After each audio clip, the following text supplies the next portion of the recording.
lagi Sobat Sosial. Kita ketemu lagi di teras. Temu edukasi rasa aksi sosial. Kami tim BBBKS, ada pekerja sosial, ada penyuluh sosial, ada kehormatan teman-teman dari lapangan yaitu pendamping program Keluarga Harapan, ada beberapa korkap dari Kabupaten Bandung, Kabupaten Sumedang, Kota Bandung juga. Kota Cimahi. Ya, artinya Sobat Sosial dari mulai pendamping PKH itu tercipta tahun 2007, kebetulan launchingnya itu di BBPKS Bandung, dan terus berevolusi dan berevolusi. Mungkin ada situasi yang memang naik turun kehidupan program dari keluarga pendamping Keluarga Harapan, mulai dari entry ya, terus ada juga diklat yang berapa hari itu sampai kepada 3 tahun terakhir itu Family Development Session, dan sekarang lagi digelorakan adalah stunting. Bagaimana para pendamping PKH itu harus mampu memberikan muatan-muatan atau capacity building bagi keluarga penerima manfaat ya.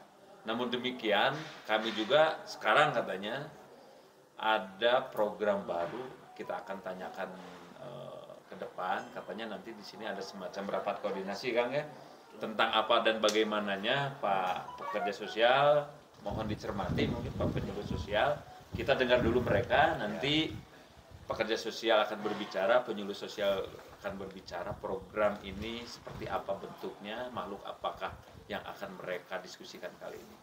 Untuk pertama silakan, mau yang sebelah kanan atau sebelah kiri saya?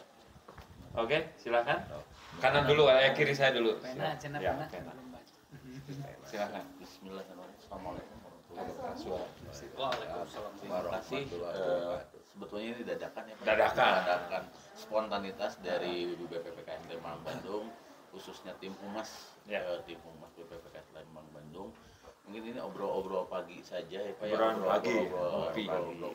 Ngopi di pagi hari bersama teman-teman juga, rekan-rekan dari Korkap Wilayah 4 yang kebetulan dari Sumedang, Bapak Sony, dari dari Kota Bandung Pak Mislam, ini dari Kabupaten Bandung Pak Nandang, Kang Oki, juga saya sendiri sebagai Dirjen Permana dari Kabupaten Bandung.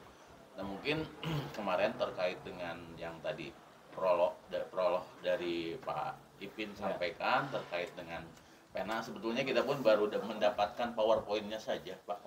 Itu yang mungkin yang kita persepsikan awal yaitu KPM yang sudah tergraduasi dan KPM yang existing, dalam artian KPM yang masih aktif. Nah tetapi mereka memiliki usaha dan mencoba para SDM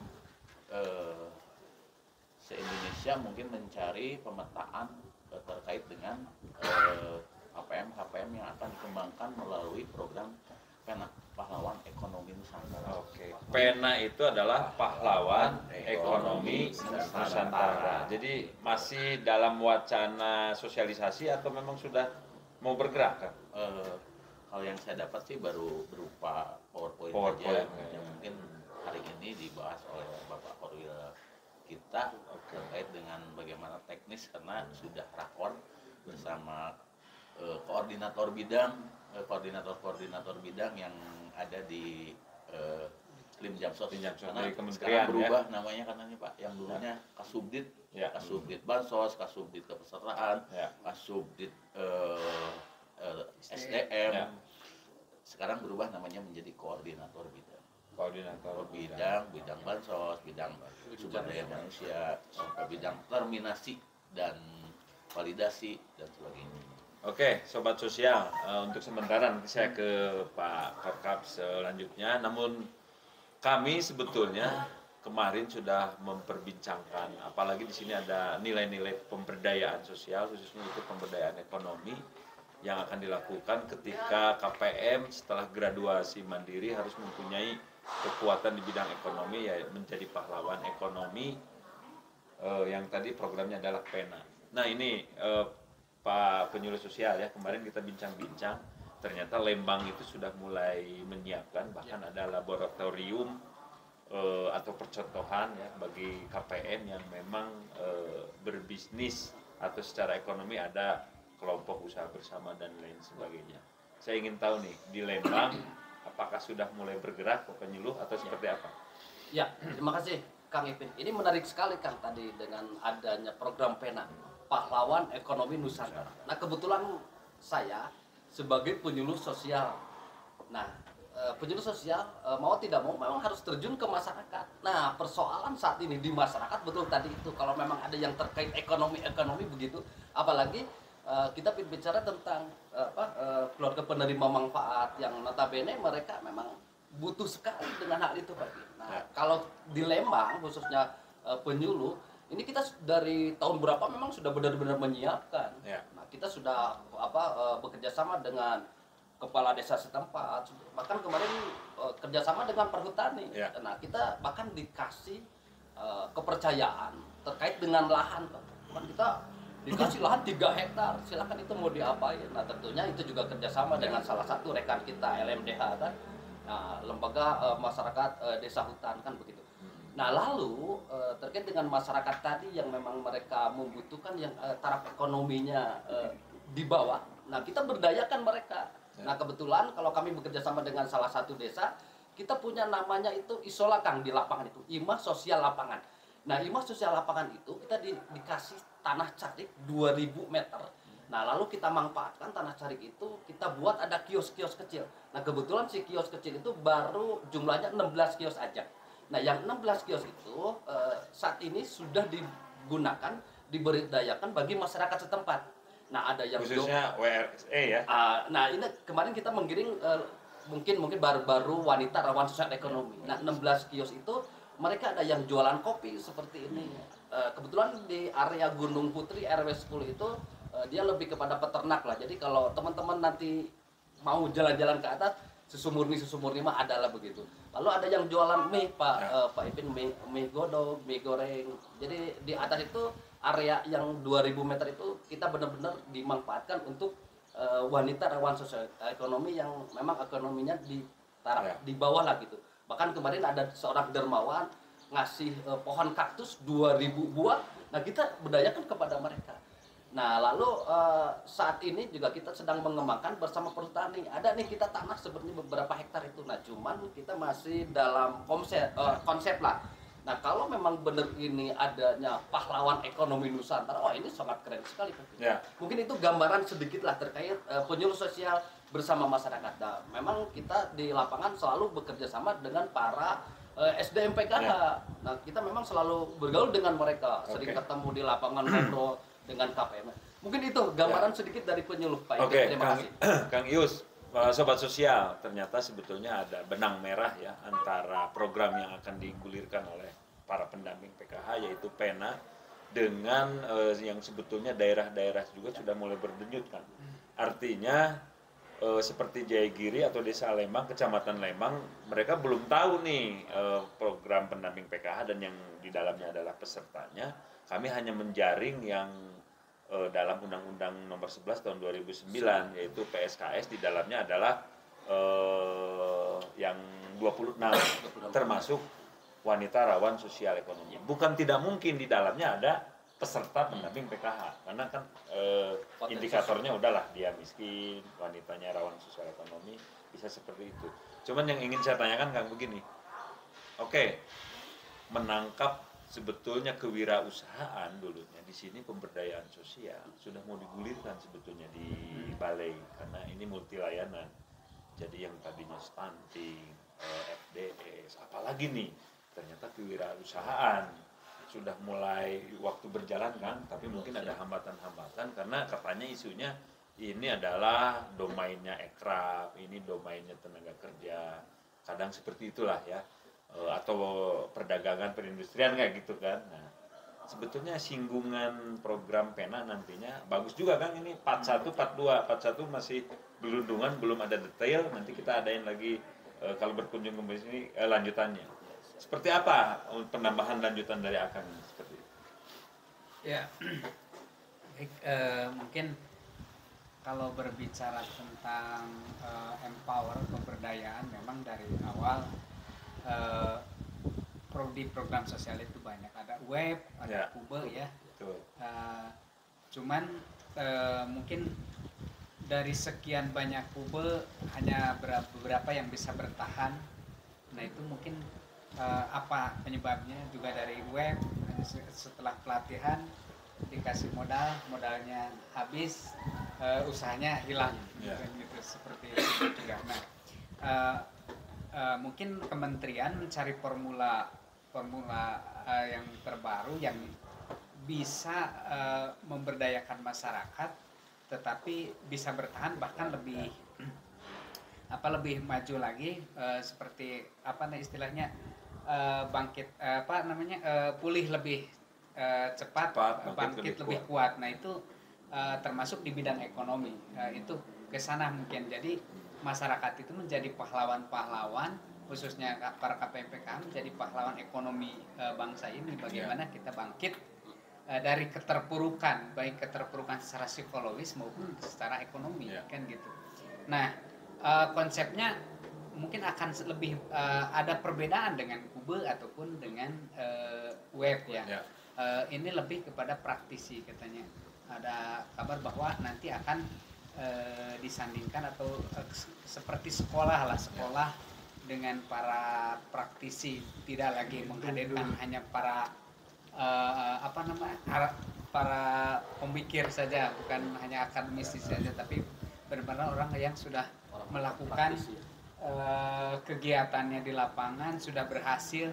Nah itu justru akan lebih mensupport kepada para KPM, karena benar-benar tahu lapangan, benar-benar bagaimana dia dari nol, dari zero to hero gitu. Jadi bagaimana dari nol dia berusaha mampu bertahan dalam persaingan yang ketat dalam ekonomi sehingga dia berhasil. Nah itu yang akan ditularkan kepada para KPM yang masuk pada program itu. Jadi ada beberapa praktisinya. Oke, terima kasih Sobat Sosial. Semakin sedikit-sedikit terbuka program apa yang akan kita lakukan. Di sini juga ada Bapak Haji Dodi M. Faisal. Beliau adalah sebetulnya pekerja sosial, tetapi perlu diketahui teman-teman bahwa beliau konsen di pemberdayaan teman-teman yang kurang beruntung, khususnya di Kota Bandung. Bahkan sebetulnya ya orang-orang yang sangat-sangat tidak beruntung, Pak Haji Dodi ya. Nah, mencermati hal itu, Pak Dodi juga pelaku usaha mikro sebetulnya yang sering membuka usaha bagi teman-temannya ya, ada bakso, ada apa, ada kafe segala macamnya. Tapi beliau belum kepada program yang nanti teman-teman akan gulirkan seperti Pena. Dia lebih senang kepada anak-anak jalanan atau preman yang kadang-kadang tidak dilirik masyarakat, beliau berdayakan. Pak Haji, kaitan seperti itu, singgungan tadi itu sebetulnya bisa nggak ditarik bahwa lebih konsen ke ibu-ibu program PKH untuk menjadi pahlawan ekonomi Nusantara? Seperti apa Pak Haji? Bisa Kang Ipin, apapun bisa kita lakukan sebetulnya kalau mengenai masalah sosial, apalagi menyangkut pemberdayaan masyarakat. Karena pemberdayaan masyarakat itu kan tidak terlepas daripada bagaimana menguatkan keluarga. Dan keluarga itu kan ada suami, ada istri, ada anak. Yang usianya ada yang muda, ada yang sudah tua, atau yang semua terlibat lah. Nah, dimanapun di desa atau di kota sama permasalahan selalu ada. Bagaimana orang hidup menjadi lebih baik, ya tentunya harus ada yang dikerjakan. Dia menangani keluarga seperti apa, cara hidupnya, mendapatkan debit dari mana. Apalagi ditambah kondisi setelah pandemi ini, semua kan di nol kan, artinya pemerintah juga banyak keterbatasan, swasta keterbatasan, apalagi masyarakat. Nah itu kewajiban kita sebagai saya sebagai pekerja sosial, apalagi saya digaji oleh negara gitu ya tentu saya harus memanfaatkan para pendamping PKH yang memang langsung menangani permasalahan sosial di masyarakat dari KPM. Terus ada program lain Pena. Tadi Kang Is sudah bilang memang tidak bisa sendiri hanya sosial saja, ya tidak. Ada kalau di desa ada kehutanan, ada lahan ini, tetap aja semua harus membuat kelompok-kelompok masyarakat. Dari para wisata juga sama, ada Pokdarwin, itu kan. Jadi semua harus terkait. Memang tidak bisa mengklaim sendiri, nggak bisa begitu. Nah, kita memang harus terjun langsung ke masyarakat dan memang tugas daripada sekarang Kementerian Sosial itu sudah bergeser kan, sampai kantor-kantor yang UPT itu harus berubah dari awalnya di sini kediklakan yang tadi kami sampaikan, sekarang kan ada bencana dan multilayanan. Nah ini multilayanan ini ya ini tadi kita harus menguatkan dengan pilar-pilar kekuatan sosial yang ada di masyarakat. Jadi saya harus dekat dengan PKH, dengan termasuk institusi lain seperti Kang Yus tadi dengan kehutanan gitu kan, Karang Taruna, sama di kota juga, misalnya di kota Cicadas ya kita harus dekati juga dengan kekuatan ekonomi yang akan disebutkan, para praktisi, pengusaha restoran yang kok ini Ampera bagus nih, kok bisa bertahan ya. Nah itu kan menunya banyak tuh Kang, jadi itu bisa jadi praktisi untuk melatih masyarakat di lingkungan Ampera itu berada. Ya, misalnya Jian Suci, ya. Dia punya kewajiban kepedulian sosial. Ya. Nah pekerja sosial mengkaitkan itu, jadi tidak perlu menghadirkan narasumber atau akademisi yang memang jauh dengan masyarakat. Ya. Jadi ya harus yang betul, yang praktisi. Jadi disitulah kekuatan ekonomi dibangun atas dasar kepedulian siapapun gitu Kang Ipin. Jadi pada intinya pemberdayaan masyarakat itu harus melibatkan berbagai unsur gitu. Oke, terima kasih Sobat Sosial. Akang yang Kota Bandung agak bergeser di sini. Nanti yang dari Sumedang juga. Sobat Sosial, tadi kalau misalnya pendamping PKH menjadi pekerja sosial, tapi sebetulnya harusnya seperti itu. Artinya di situ kita berperan sebagai enabler, sebagai mediator, sebagai fasilitator. Artinya kalau saya baca kan. Dan sebetulnya kita dilindungi undang-undang juga kan. Ya. Di situ kita ini potensi sumber kesejahteraan sosial. Di dalamnya potensi sumber kesejahteraan sosial adalah dunia usaha. Nah, kenapa saya tantang nih kan pendamping PKH menjadi mediator, enabler atau fasilitator? Karena memang masyarakat tidak paham tentang itu. Saya kemarin menjadi narasumber dengan Kang Yus dengan Dinas Sosial Kota Bandung dan sekarang masih berlangsung di Gunung Putri. Mereka sih sebetulnya Pak Kang Yus ya, Dinas Sosial itu siap mau melatih apapun sebagai mediator yang legalitasnya ada, tetapi kadang-kadang dunia usaha, pengusaha segala macam itu kan kalau ekonomi itu ada hulu dan hilir kan. Artinya siapa yang membuat produk setengah jadi dan dijual. Kan yang menjual itu dunia usaha. Nah, apakah ini benak saya nih sebagai pendamping PKH yang Kota Bandung, kita tidak mau ngobrol tentang idealnya, nanti akan dibicarakan rapat nanti. Bayangan Akang aja lah, Dinas Sosial Kota kemarin membuka sebetulnya inovasi-inovasi yang langsung dari masyarakat. Sebetulnya Kang Yus ya, cuman bagaimana formulanya mengkaitkan itu dengan nanti pahlawan ekonomi Nusantara menjadi kenyataan. Tidak basa-basi lagi kan. Artinya silakan produk, silakan usahakan, silakan jual. Bisa offline, bisa online. Menurut Akang harus seperti apa? Ya, terima kasih. Jadi untuk Kota Bandung sendiri itu kita kolaborasi antara PKH dengan stakeholder yang lain. Dan sekarang juga sudah mulai jalan ya. Kemarin kita sempat sudah mengadakan pelatihan ya untuk PKH itu di bidang digital, pemasaran digital juga. Itu untuk menunjang apa yang sudah digulirkan oleh Kemensos juga dulu yang namanya Kube ya, kelompok usaha bersama itu, dan untuk khusus untuk PKH itu ada namanya Kube Jasa ya, Kube Jasa PKH. Dan alhamdulillah Kota Bandung sebenarnya kemarin dari 73 ya bibitnya 73 kelompok itu sekarang ya masih bertahan lah dengan gonjang-ganjing ekonomi yang ada itu. Sekarang alhamdulillah masih bertahan sekitar 50-an lah ya, 50-an ini. Dan itu pun usahanya jasa. Kalau di kota perkotaan gitu kan, kalau untuk produksi kan rada susah gitu ya. Paling dari jasa untuk marketing, penjualan seperti itu. Dan kemarin juga kita sudah bekerja sama juga dengan UPI. Nah, kebetulan ada mantan pendamping PKH yang menjadi dosen di UPI mantan mantan jadi dosen di UPI, tapi UPI Serang ya. Nah, itu dari lembaga kerjasama masyarakatnya itu kemarin kita di Kecamatan Bojong Kidul itu juga mengenai pengemasan, mengenai produk itu. Kemudian juga di Kota Bandung juga bekerja sama dengan Jabarpreneur, Pak.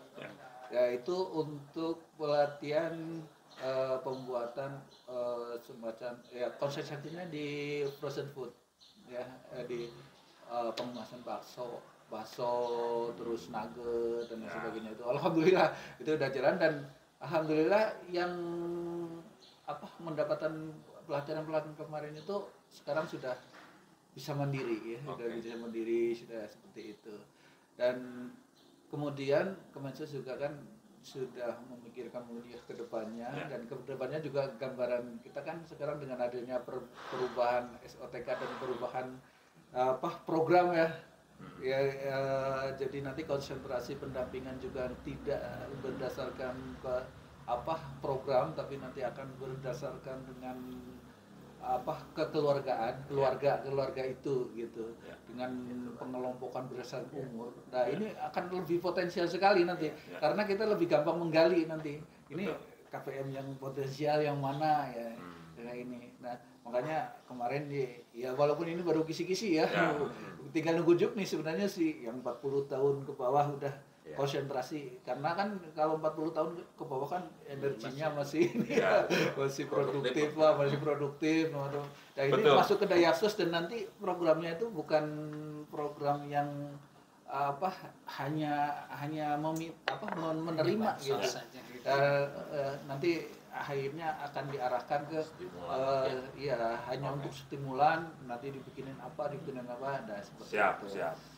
Sobat Sosial, tadi uraian dari Kota Bandung menarik sekali, bahkan katanya memang ada pembagian kelompok umur di mana 40 ke bawah yang lebih produktif akan lebih ditekankan lagi. Tetapi saya dari uraian Akang juga yang dari Kabupaten Bandung, dari tentunya desa, ini menjadi tugas berat bagi pendamping PKH, bukan menjadi ringan ya, karena memang graduasi mandiri memang dilakukan, tetapi kenyataannya tugas pendamping PKH harus lebih luar biasa lagi. Sekarang bergeser Akang, saya mau nanya ke Akang yang dari Sumedang ke sebelah sini, supaya ini frame-nya kita berbagi. Kang, kan yang dibahas desa mulai ini deh. Sebetulnya yang terpikiran saya kan, apapun itu yang kita latih itu adalah keluarga penerima manfaat yang notabene dia itu mempunyai kekurangan dalam beberapa hal, dari segi kognitifnya, dari segi psikomotoriknya. Artinya bukan orang yang memang potensial benar-benar. Artinya mungkin penugasan secara ekonomi kan berbasicnya harus skill dan keahlian, sehingga bisa benar-benar diunggulkan kan. Ya sekali lagi tugas para pendamping lebih berat. Artinya apa? Bagaimana mengemas produksi, jasa atau apapun itu dengan keahlian yang tidak dituntut harus lebih energinya kan. Harus yang biasa-biasa saja, simpel, tetapi memang bisa diyakinkan secara ekonomi produktif. Nah Kang, tugas berat ini tantangannya nanti seperti apa? Silakan. Siap. Terima kasih Pak. Khususnya untuk di Kabupaten Sumedang mungkin berbeda dengan daerah yang lain. Notabene kalau Sumedang itu lebih banyak pedesaan dibandingkan kelurahan ya Pak, seperti itu. Ya, dan jaraknya pun sangat jauh, dari ujung timur berbatasan dengan Indramayu, ujung barat berbatasan dengan Kabupaten Bandung. Pernah kami melakukan terkait dengan inovasi, bagaimana cara supaya masyarakat itu bisa, khususnya KPM PKH, bisa mempunyai keahlian terkait dengan bagaimana mereka ke depannya bisa berusaha sendiri. Kami waktu itu dalam satu atap Dinas Sosial Tenaga Kerja dan Transmigrasi. Dengan mudahnya kami dengan satu kepala, dalam arti satu pimpinan, berkolaborasi dengan Dinas Tenaga Kerja, di mana Dinas Tenaga Kerja mempunyai BLK. Gitu kan?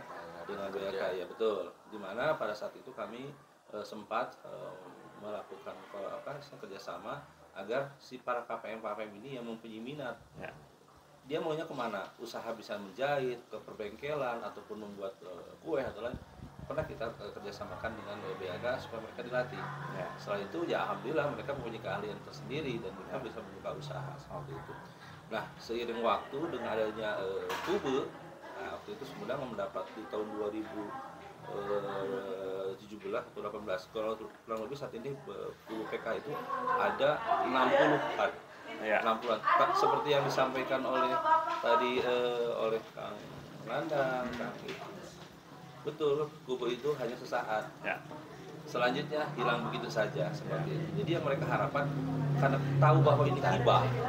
Ya. Jadi mereka beranggapan sudah ini milik saya seperti itu, hilang dengan sendirinya dan dijual ya. Nah tetapi ada yang masih eksis sampai saat ini lebih ke peternakan. Nah ini kita coba dorong lagi terkait dengan kubu peternakan ini supaya nanti bisa didiversifikasi.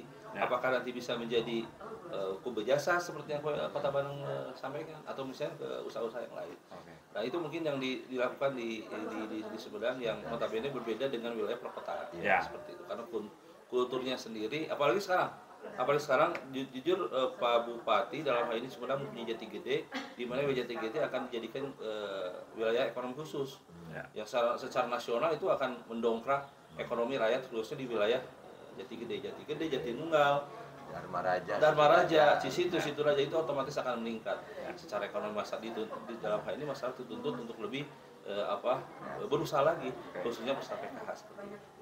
Oke, terima kasih Sobat Sosial.